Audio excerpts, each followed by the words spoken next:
Let's cross now to London and speak with Steve Fowler, who's an automotive editor and consultant. Welcome back to the programme, Steve. Now, Ford is taking a nearly $20 billion write-down on its EV programme. Does that signal the end of its all-electric ambitions? I don't think it signals the end. I think it just signals a realignment. I mean, the electric car is far from dead. We're seeing sales pick up. I think it's fair to say that the industry just went too fast too soon. I think it was badly advised. I think we as journalists as well got too excited about the electric revolution, and the consumer just wasn't ready. If you look at Ford, they of course have just struck a deal recently with Renault to produce electric cars in Europe.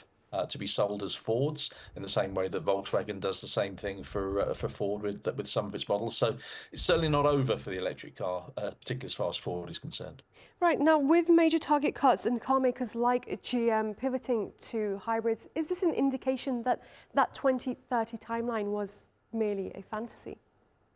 Yeah, I think 2030 was always going to be difficult, and the problem the market has is the market needs consistency. That's both from a consumer point of view and from an OEM, from a manufacturer's point of view. And unfortunately, we haven't had consistency from legislators going backwards and forwards on targets. That gives the wrong message to consumers. They don't know whether to invest in electric vehicles, and it makes it very difficult for the car makers who find it difficult to pivot quickly, which is a problem. So, you know, the market does need some sort of consistency.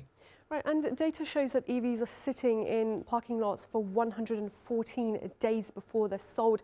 How much lower do prices need to drop to clear this inventory?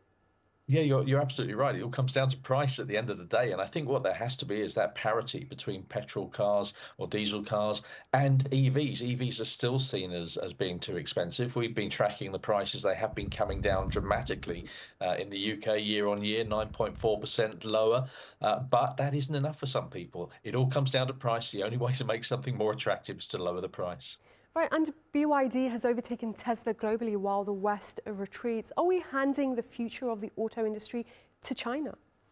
Yeah, I think it's a competitive market, and the Chinese are doing really, really well. BYD, for example, you know, pretty much every car they sell, they've pivoted away from pure electric to be new energy vehicles, and that means plug-in hybrids.